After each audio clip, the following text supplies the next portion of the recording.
La strada racconta tante storie. Una di queste è la mia storia. 118. Sì, è successo un incidente. Signora, allora, con calma, quanti mezzi sono coinvolti, signora? Una persona, una ragazza. Aveva solo 12 anni la ragazzina che la piccola Cecilia Chiarini interpreta nel video Shock realizzato da Saturno 9 in collaborazione con l'Ulstre Serenissima per sensibilizzare sulla tematica della sicurezza stradale. Nel video sono state riportate le reali telefonate che il 118 quotidianamente riceve. Ecco, signora, l'ambulanza sta già arrivando.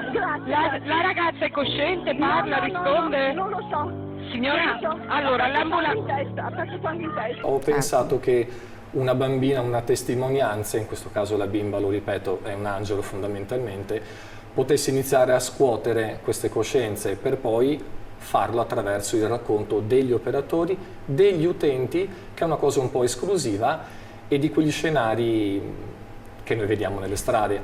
E addome anche lei. Falco da Alfa Zero.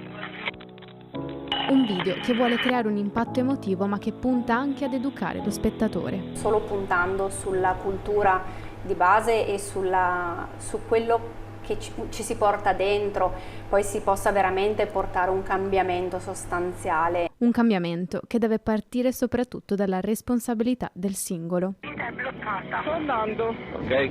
Ascolta, io ho preso la vena alla gravida che è ferma in corsia di emergenza con una Mercedes nera perché è una minaccia d'aborto. E le raccomandazioni arrivano soprattutto da chi ogni giorno soccorre le persone vittime di incidenti. Iniziative che mirano a sensibilizzare la popolazione sono sempre motivo di speranza di cambiamento. Vale la vita di persone, molte persone che sono appunto, come ho detto nel video, sono bambini che potrebbero crescere da grandi e avere un futuro. La ragazza in macchina, la ragazza è deceduta.